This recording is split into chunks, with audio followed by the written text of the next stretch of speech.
ఈ program Joyce Meyer ministries partners మరియు friends ద్వారా స్పాన్సర్ చేయబడింది. మనం ఫుల్గా లోడ్ అయి ఉండి దేవుని శక్తితో నిండి ఉండాలి. అంతేకాని చిన్న స్వార్థపు స్వయం కేంద్రితమై డిమాండ్ చేసే జీవితాలు జీవించకూడదు.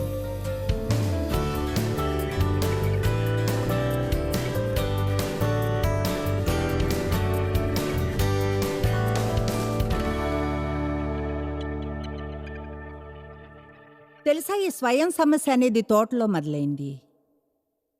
ఆదికాండం 3:1-8 వరకు.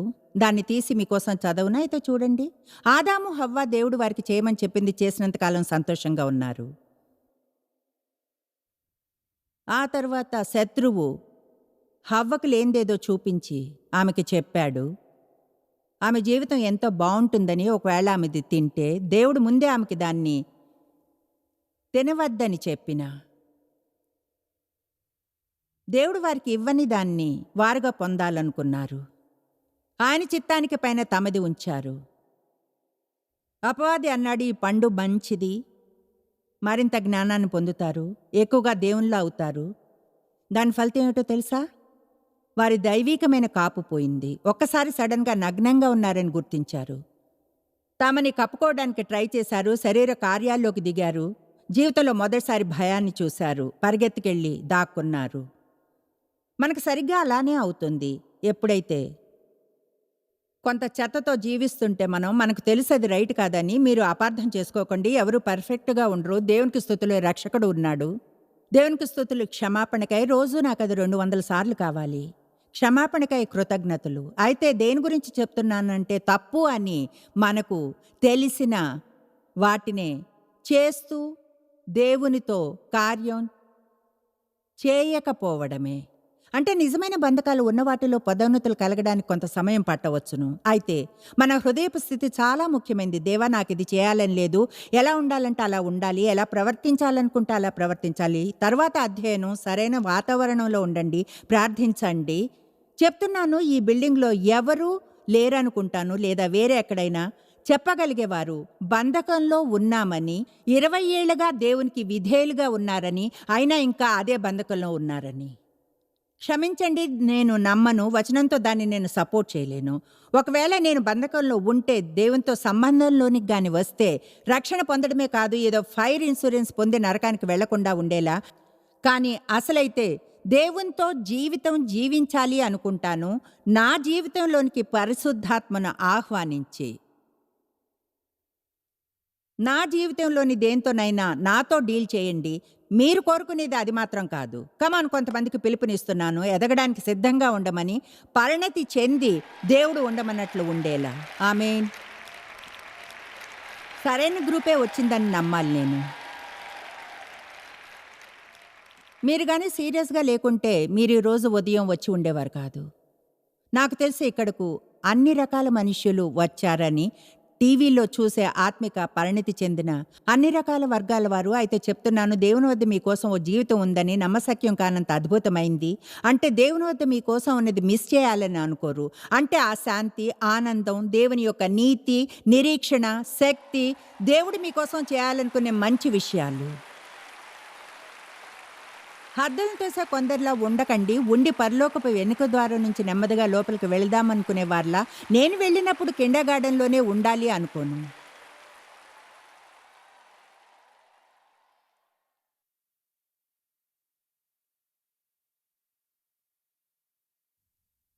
చూడండి, లూసిఫర్ స్వయం చిత్తంతో పరలోకం నుండి పడ్డాడు.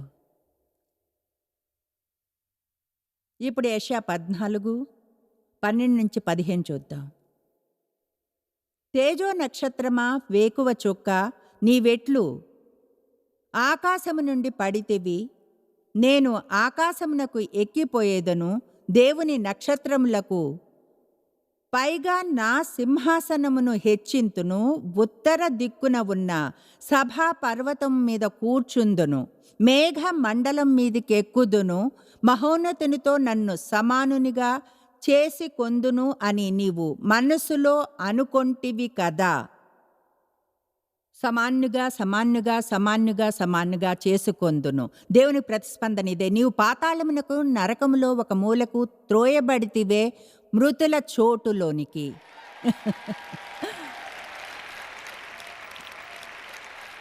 మనం అర్థం చేసుకోవాలి ఏమనంటే, ఇష్టం ఉన్నా లేకున్నా దేవుందే అధికారం అని, ఆయన చేయమన్నది చేస్తే సంతోషంగా ఉండి బ్లెస్ చేయబడతామని, చేయకుంటే మిస్ అవుతాం. దేన్నో మిస్ అవుతాం. ఏదో మిస్ అవుతాం. నేను లేచి ఆ షో నుంచి బయటకు వెళ్ళి ఉండొచ్చు. చూడండి, అది చిన్న విషయాన్ని గుర్తించాను.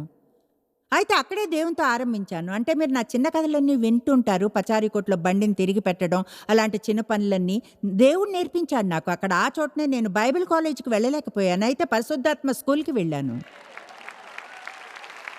ఇదిగో అది ఒకలా చెప్పేది వినండి. అది అలాంటి సన్నిహితమైన దేవునితో వ్యక్తిగత సంబంధమే. మీరు పచారీ సామాన్లు షాపింగ్ చేస్తున్నా లేదా ప్రజలతో మాట్లాడుతున్నా ఏదైనా సరే, దేవుని నుంచి చిన్న సంజ్ఞ వస్తుంది. ఆయన మీరు చేయాలనుకున్నది అది కాదు అని. అది కేవలం ఆయన కోసం. ఎవరైనా దాని గురించి బాగా ఆలోచించిందో కాదు, ఎందుకంటే తెలియదు చాలామందికి చేశారని. కేవలం ఆయన కోసం, ఆయన చేయమన్నది మీరు చేస్తారు. ఒక విషయం చెప్తాను, దేవునితో మీరు సన్నిహిత సంబంధాన్ని పెంచుకోండి. నాకు తెలిసి ఇలాంటివన్నీ మీకు జరుగుతాయని, నాకు జరుగుతుంటాయి. మనం హోటల్ రూమ్స్ని గురించి మాట్లాడుకుందాం. మీలో చాలామంది ఉండే ఉంటారు. అయితే మీరు ఆ గదిని మీదైతే మరొకరు ఎలా కేర్ తీసుకోవాలో అలా తీసుకున్నారా? ఏమంటారు? తీసుకున్నారేమో. మీరనొచ్చి ఏం మాట్లాడుతున్నారు? క్లీన్ చేయడానికి పే చేస్తున్నాంగా, క్లీన్ చేయాలని చెప్పలేదు. దుప్పటి వేయమనో అదేం కాదు. కానీ ఇదిగో ఒక ఉదాహరణ. ఈ ఉదయం నా కాఫీ మూతను పడవేశాను. అయితే దాన్ని సరైన చోట పడవేయలేదు. అది దాదాపు కుర్చీ వెనకాల పడి ఉంది. సరే, నేను అక్కడికి వెళ్ళి దాన్ని తీశాను. బహుశా దానిలో నీళ్లు ఉన్నాయేమో. అవి చెక్క ఫ్లోర్ మీద పడ్డాయి.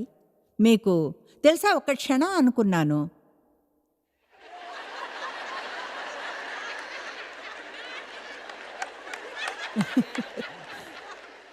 చూడండి, మనకు ఒకే సమయంలో రెండు విషయాలు జరుగుతాయి తెలుసా. దేవుడు చెప్పేది ఒకటైతే శరీరం ఇంకేదో చెప్తుంది. అది కేవలం క్షణికమే.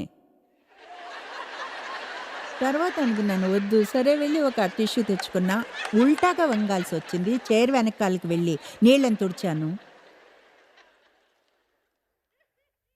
అటువంటి చిన్న విషయాలే చెప్తున్నాను. అటువంటి చిన్న విషయాలే దేవునికి ఎంతో ముఖ్యమైనవి. నేను నిజంగా నమ్ముతాను. ఆ చోట్లలోనే మనం ఎదిగి మరింతగా అన్నిటికంటే ఎక్కువ పరిణతి చెందుతామని. ఎవరైనా అలాంటి కమిట్మెంట్ చేయడం చూడడం నాకు ఇష్టం. ఇంటిని వదిలి ఆఫ్రికాకు వెళ్ళి మిషనరీగా ఉండే కమిట్మెంట్ చేయడం కంటే, ఎవరైనా దేవుడు వారిని చేయమన్న చిన్న విషయాలు కేవలం ఆయన కోసం చేయడానికి కమిట్మెంట్ చేసేవారిని చూడడం నాకు ఇష్టం. వాటి గురించి ఎవరికీ తెలియదు, ఆయనకి తప్ప. అయితే వాటిని ఆయన కోసమే చేస్తారు. ఆమేన్. All right. ఇప్పుడు లూకా 18వ అధ్యాయం 18వ వచనం. నేను ధార్మికుడైన ఒక మనిషిని గురించిన కథను చదువుతాను. దేవుడు మనిషి కాడు. నేను ఇప్పుడు చెప్పిన దాని మీద గమనం ఉంచండి. మనం ధార్మికంగా ఉండవచ్చు దేవుని మనిషిగా లేకున్నా. లూకా 18:18 వచనం. ఒక అధికారి ఆయన్ని చూచి, సద్బోధకుడా, నువ్వు ఎవరైతే పరిపూర్ణంగా నీతిపరంగా మంచివాడవైన నీవు నిత్య జీవమునకు వారసుడైన గుట్టకు నేనేమి చేయవలనని ఆయన అడిగాను. అంటే ఏం చేయాలి మెస్సయ్య రాజ్యంలో నిత్య జీవనాన్ని పొందడానికి? 20వ వచనం. నీకు ఆజ్ఞలు తెలుసు కదా, వ్యభిచరింపవద్దు, నరహత్య చేయవద్దు, దొంగిలవద్దు, అబద్ధ సాక్ష్యం పలకవద్దు, నీ తల్లిదండ్రులను సన్మానింపము. అందుకు అతడు బాల్యం నుండి వీటన్నిటినీ అనుసరించొచ్చునే ఉన్నానెన్నో. అతను పాటించాడు. ఎంతో ధార్మికమైన మనిషి. యేసు విని, నీకింకా ఒకటి కొదువుగా ఉన్నది. నీకు కలిగినవన్నీ అమ్మి బీదలకు ఇమ్ము, అప్పుడు పరలోకమందు నీకు ధనము కలుగును. తిరిగి వచ్చి నన్ను వెంబడింపుమని నా శిష్యునిగా ఉండి నన్ను వెంబడించు. అతడి మాటలు విని మిక్కిలి ధనవంతుడు కనుక ఈ మాటలు విని మిక్కిలి వ్యసనపడెను. యేసు అతను చూచి ఇలా చెప్పెను, ఆస్తి గలవారు దేవుని రాజ్యంలో ప్రవేశించుట ఎంతో దుర్లభము. ధనవంతుడు దేవుని రాజ్యంలో ప్రవేశించుట కంటే సూది బెజ్జములో ఒంటె దూరుట సులభమని చెప్పెను. ఇది విన్నవారు, అలాగైతే ఎవడు రక్షణ పొందగలడన్న అడుగ్గా ఆయన మనుషులకు అసాధ్యములైనవి దేవునికి సాధ్యములని చెప్పెను. చెప్పేది వినండి. పేతురు అన్నాడు, నాకిది ఇష్టం. పేతురు ఇట్లన్ను, ఇదిగో మేము మాకు కలిగినవి వస్తువులు, ఇళ్ళు, కుటుంబం, వ్యాపారం విడిచిపెట్టి నిన్ను వెంబడించితమనగా, అప్పుడు ఆయన వారితో, దేవుని రాజ్య నిమిత్తమై ఇంటినైనో, భార్యనైనో, అన్నదమ్ములనైనో, తల్లిదండ్రులనైనో, పిల్లలైనో విడిచిపెట్టిన వాడెవడో ఇహమందు చాలా రెట్లను పరమందు నిత్య జీవమును పొందకపోడని నిశ్చయంగా మీతో చెప్పుచున్నానని వారితో అన్ను. అవి ఎన్నో వచనాలు. అయితే దీన్ని బ్యాకప్గా చేసుకుని దీని గురించి ఏం తెలుసుకున్నానో చెప్తాను. ఈ మనిషి నియమాలను పాటించాడు. మీరు చర్చికి వెళ్ళవచ్చు, బంపర్ స్టిక్కర్ ఉండొచ్చు, కానుకలు కూడా ఇవ్వచ్చు, ద్వారం వద్ద సేవ చేయవచ్చు. మనం ఎన్నో పనులు చేస్తాం. గైడ్ లైన్స్, నియమాల వలన, ఎందుకంటే వాటిని చేయాలనుకుంటాం. దాని అర్థం మనకు చెడు మనసులు ఉన్నాయని కాదు. కానీ యేసు ఇప్పుడు చెప్తున్నాడు, ఆయన అతని ధనాన్నంతా అతని నుంచి తీసివేయాలనుకోవడం లేదు. మీరు ఆ వచనాన్ని చదివినప్పుడు వాళ్ళకు ఉన్నదంతా బీదలకు ఇవ్వమని చెప్పడం గురించి అది ఒకలా ఎలా అంటే, యేసు నిజంగా అతనికి ఉన్న ధనమంతా తీసివేయాలని ప్రయత్నించడం లేదు. ఆయనకు తెలుసు అతనికి డబ్బుతో సమస్య ఉందని. అందుకనే ఆయన దాన్ని అడిగాడు. ఎందుకంటే ఆయనకు తెలుసు అతని డబ్బు వారిద్దరి మధ్య అడ్డు ఉందని. కనుక కొన్నిసార్లు దేవుడు మనల్ని ఒక ఏరియాలో అస్థిరంగా చేస్తాడు. దాని అర్థం మనకు కొంచెం అధికమవుతుంది, చూడ్డానికి కొంచెం వణుకు పుడుతుంది. ఒకవేళ మనం దాన్ని ఇచ్చివేయాలంటే దాన్ని ఇచ్చేస్తామా? ఒకవేళ దేవుని కోసం ఇవ్వవలసి వస్తే, ఒకవేళ ఆ యవ్వనస్తుడు అలా చేసుంటే, యేసు తన ఇతర శిష్యులకు చెప్పాడు, ఇలా అన్నవారితో, మేము ఇది వదిలేసాం, అది ఫలానాది, మరి మా సంగతి ఏమిటి? ఆయన అన్నాడు, ఇహమందు కానీ రాబోయే కాలంలో కానీ చాలా రేట్లను పొందని దేనిని మీరు వదిలివేయరని. కనుక ఊహించలేని కూడా అతనికి ఏమయ్యేదో. ఒకవేళ దేవుడు చేయమన్నది చేసి ఇలానుంటే, ఇది నీదే దేవా, నీకు ఇది కావాలంటే నాకు నీకంటే డబ్బు ముఖ్యం కాదు, నీకు గాని కావాలంటే ఇదిగో తీసుకో అంటే అతనికి ఎన్నో రెట్లు మరింత ఆనందంతో దొరికేవి. అందులో ఉన్నట్లుగా తన డబ్బును ఉంచుకున్నాడు, ఆనందం లేకుండా.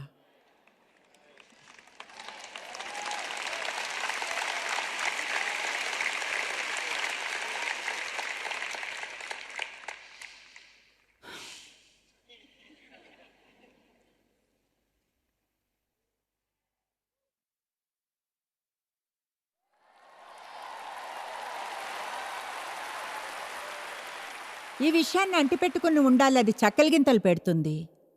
దాన్ని ఉంచుకునే ఆనందం లేకుండా ఉండవచ్చు, మనసులో భారమైన ఫీలింగ్తో, లేదా మనం త్యాగం చేయవచ్చును. శరీరానికి బాధ కలిగిన, చివరికి ఎవరైతే తమకున్నదంతా దేవునికి ఇవ్వడానికి ఇష్టపడతారో వారికి దేవుడు ఏం చేస్తాడో మనం చూడాలి.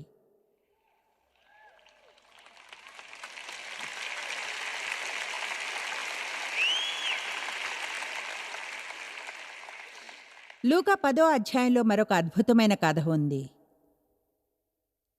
అసలైతే లూకా ఒక గొప్ప అధ్యాయం బైబిల్లో. అందులో ఎన్నో అద్భుతమైన విషయాలున్నాయి.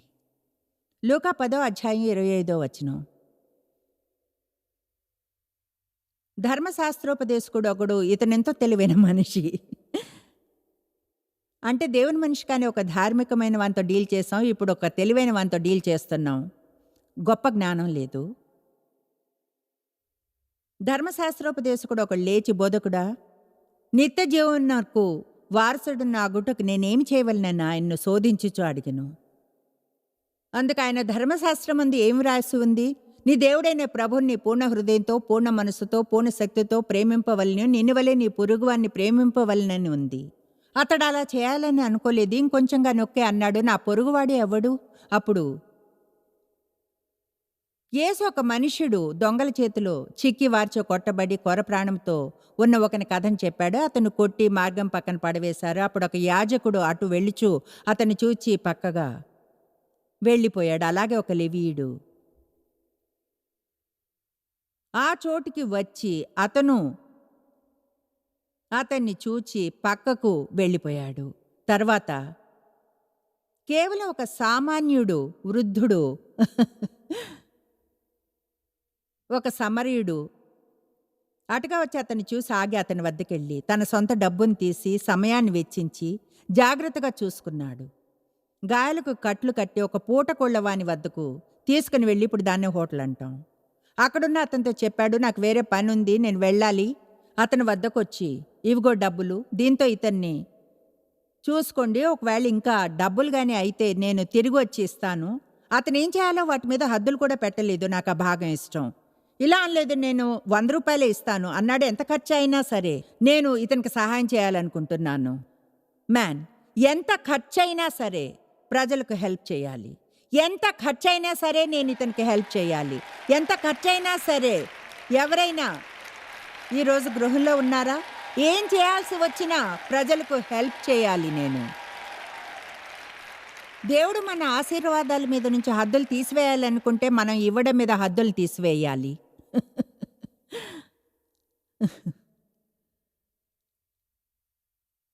ఆశ్చర్యం వేస్తుంది ఎంతమంది ఇలాంటి సభలకు వచ్చి గురువారం రాత్రి కానుకలు ఇచ్చి తర్వాత ప్రతి కానుకల సమయంలో ఇలా అనుకుంటారు, మళ్ళీ ఇవ్వాల్సిన అవసరం లేదు. బహుశా ఇవ్వక్కర్లేదు, కానీ ఇవ్వవచ్చు. నేను ప్రతిసారి ఇస్తాను. శుక్రవారం వచ్చి ఇలా అన్నో, నిన్న రాత్రి బోధించాను, మళ్ళీ ఈరోజు బోధించనక్కర్లేదు అని. మీరు కానీ హోటల్కి వెళ్ళి 4 సార్లు తిని ఇలా అనలేరుగా, 2 రోజుల క్రితం వచ్చా, ఈరోజు నేను డబ్బులు ఇవ్వను. కమాన్.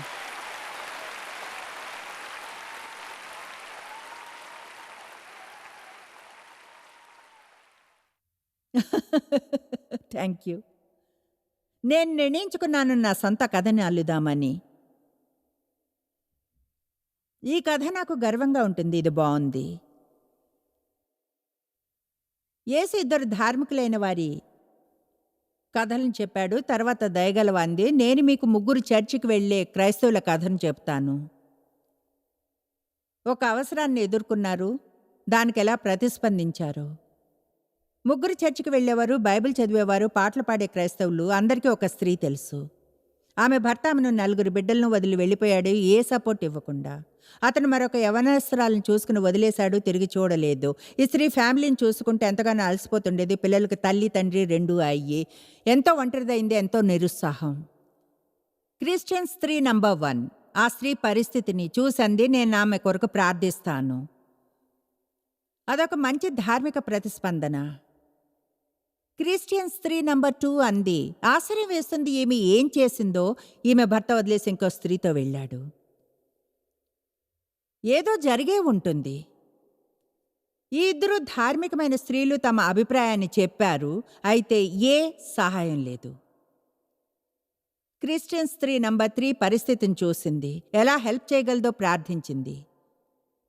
దేవుడు ఆమెకు ఓ ఐడియాని ఇచ్చాడు, 1 నెల ఇంటద్దె పే చేయమని. ఆమె ఇవ్వాలని నిర్ణయించుకుంది. కొత్త డ్రెస్ కోసం తను దాచుకున్న డబ్బుతో డ్రెస్ కొనుక్కపోయినా పర్వాలేదని.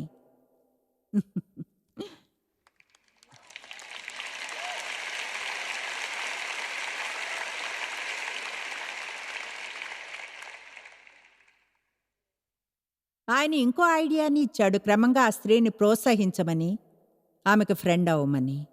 ఇప్పుడు చెప్పండి, ఈ 3లో ఎవరు ప్రేమలో నడుస్తున్నారని అనుకుంటున్నారు?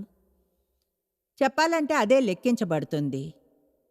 ఈరోజు నాకున్న ఇంకొంచెం సమయంలో మీకు విషయం చెప్తాను. జీవించడానికి ఒకే జీవితం ఉంది, ఇవ్వడానికి ఉన్నది ఒక్కటే. దాన్ని మీకిచ్చుకుంటారా, లేక దాన్ని దేవునికి ఇస్తారా? ఇచ్చి ఆయన దాన్ని దేనికి కావాలంటే దానికి యూజ్ చేసుకొని ఇస్తారా? లేదా మీరు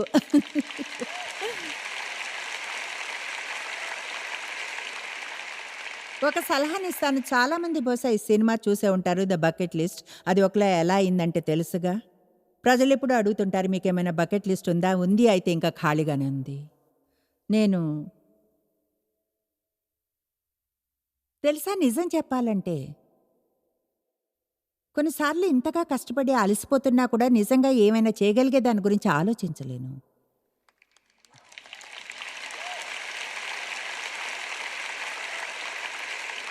అంటే నన్ను నేను సంతోషపరచుకోవడానికి జీవించాలనుకున్నాను. అంటే ఆనందించేవి చేస్తాను. తెలుసా, దేవుడు మనల్ని బాగా చూసుకుంటాడు. అయితే నేనేం చేసుకున్నాను, కొత్త బకెట్ తెచ్చుకుందామని. కనుక ఈరోజు మీకు సలహానిస్తాను, ఒక కొత్త బకెట్ లిస్ట్ కొరకు. ఒక బకెట్ని ఆరంభించి మీకు కావలసిన వాటితోనో చేయవలసిన వాటితోనో నింపకండి. చనిపోవడానికి ముందు ఇతరుల కోసం చేయాలనుకునే వాటితో నింపండి. ఆమేన్. నాకది ఇష్టం. మన కొత్త బకెట్ లిస్ట్ని చేద్దాం. సరదేవా, ఈరోజు ముగ్గురి ముఖాల మీద నవ్వును తేవాలి. ప్రోత్సహించే దానిలా ఉండాలి. ఏదో ఒక రోజున గత 5 ఏళ్లుగా మంచి బట్టలే కొనుక్కొని స్త్రీకి కొనివ్వాలి, కొత్తది సమ్మర్ వార్డ్రోబ్ని. నిజంగా?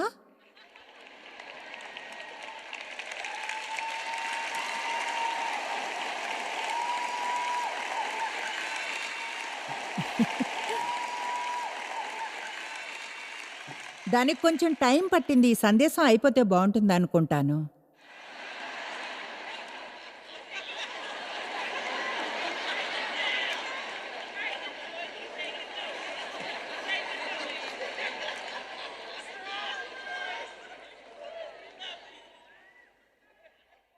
దేవుణ్ణి మీరెందుకు నమ్మరు? బయట తిరుగుతున్నప్పుడు మీ పర్స్ 20 లేక 50 రూపాయలతో నిండి ఉండాలని ఇతరులను బ్లెస్ చేయగలిగేలా. గిఫ్ట్ సర్టిఫికేట్లను తీసుకెళ్లే సంగతి ఏమిటి? పెట్రోల్కో పచారీలకు అటువంటి వేరు వేరు వాటికి మీరు చర్చిలోనికి వెళ్ళినప్పుడు పరిశుద్ధాత్మ వేగులా ఉండేలా. కమాన్. ఒక ఒంటరి తల్లి కోసం వెతకండి. ఆమె 2 ఉద్యోగాలు చేస్తుందని ఎవరో చెప్తే విన్నారా? అలసిపోతుందని తెలుసు. ఆమె భర్త బిడ్డలకు సపోర్ట్ చేయడని. ఆమె పిల్లల్ని బయటికి తీసుకెళ్లదేమో. అలాంటప్పుడు మంచి గిఫ్ట్ సర్టిఫికేట్ని ఇచ్చి అనొచ్చుగా, హే మీ పిల్లల్ని ఈరోజు హోటల్కి తీసుకెళ్ళొచ్చుగా. అంటే అది ఇవ్వడంలో ఎవరికైనా ఒక మార్పుని తెస్తుంది ముందుకు సాగడానికి. కమాన్. బోరై దుఃఖంలో ఉండడానికి మనకే కారణం లేదు. ఒంటరిగానో కూర్చుని సణుగుతూ మన జీవితాలను గురించి ఎప్పుడు ఫిర్యాదులు చేయడానికో, దేవా నా కోసం నీ చిత్తం ఏమిటి, నా పరిచర్య ఏమిటి, నా పిలుపు ఏమిటి, ఏం చేయాలంటావు, ఏదైనా అవసరత చూసిన ప్రతిసారి అనండి, దేవా నన్ను నువ్వు ఏదైనా చేయమంటావా? ఇలా కాదు, దేవా దీన్ని నువ్వే సరిచేయి. అయితే ఎవరి జీవితంలో అయినా మార్పును తేవడానికి నన్ను యూజ్ చేసుకోవాలనుకుంటున్నావా? నిజం చెప్తున్నాను, అలాంటి అన్నిట్లోనూ గిల్టీగా ఉండేదాన్ని ఆరంభంలో చదివినప్పుడు. అది నేనే. మీరు దుఃఖంలో ఉండాలనుకుంటే చేసే మార్గం ఇదే. నిజం చెప్పాలంటే లేచి సంకల్పంతో జీవించాలనుకోవడం ఎలా అయితే నేను ఇంకా అక్కడ లేను, ఇంకా చేరుకోలేదు. కానీ చెప్తున్నాను, చాలా కాలం తర్వాత నాకు వచ్చిన బెస్ట్ ఐడియా అదే. అది మీ ఆనందాన్ని పెంచుతుంది. అంటే చూడండి, పెద్ద మొత్తంలో. ఆమేన్. కమాన్, దేవునికి స్తుతులు చెప్పండి.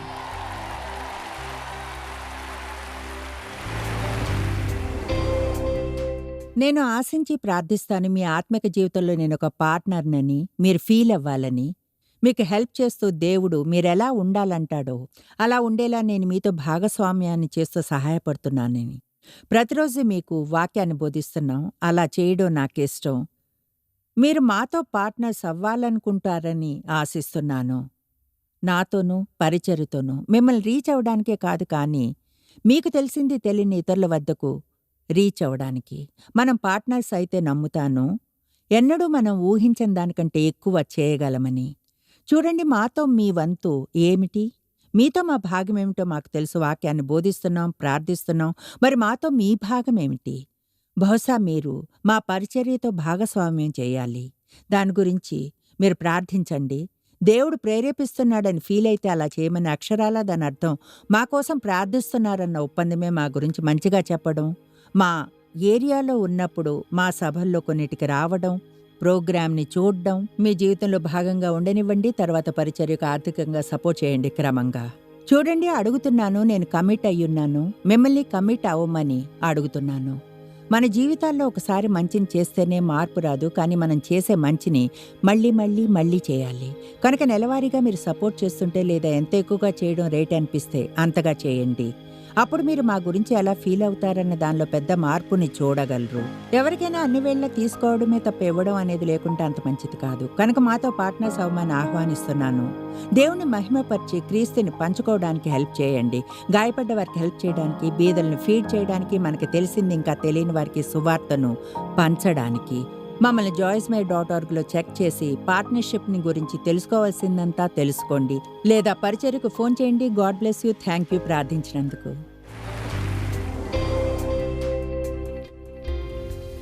మీరు ఎన్నడూ తెలుసుకోలేనంతగా జాయిస్ మేర్ మినిస్ట్రీస్లో మీరు మాకెంతో ముఖ్యం. మిమ్మల్ని అభినందిస్తున్నాం. మా ప్రపంచ వ్యాప్తపు మినిస్ట్రీ సాధ్యం అయ్యేలా చేసే మా ఫ్రెండ్స్ మరియు పార్ట్నర్స్ కి థ్యాంక్స్. అందరం కలిసి ఆకలిగొన్న వారికి భోజనం పెడుతున్నాం, బీదలకు బట్టలు ఇస్తున్నాం, సువార్తను దేశాలకు చాటుతున్నాం.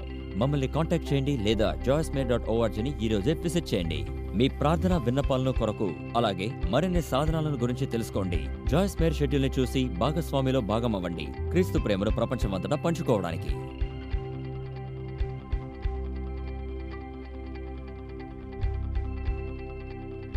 ఈ program Joyce Meyer ministries partners మరియు ఫ్రెండ్స్ ద్వారా స్పాన్సర్ చేయబడింది.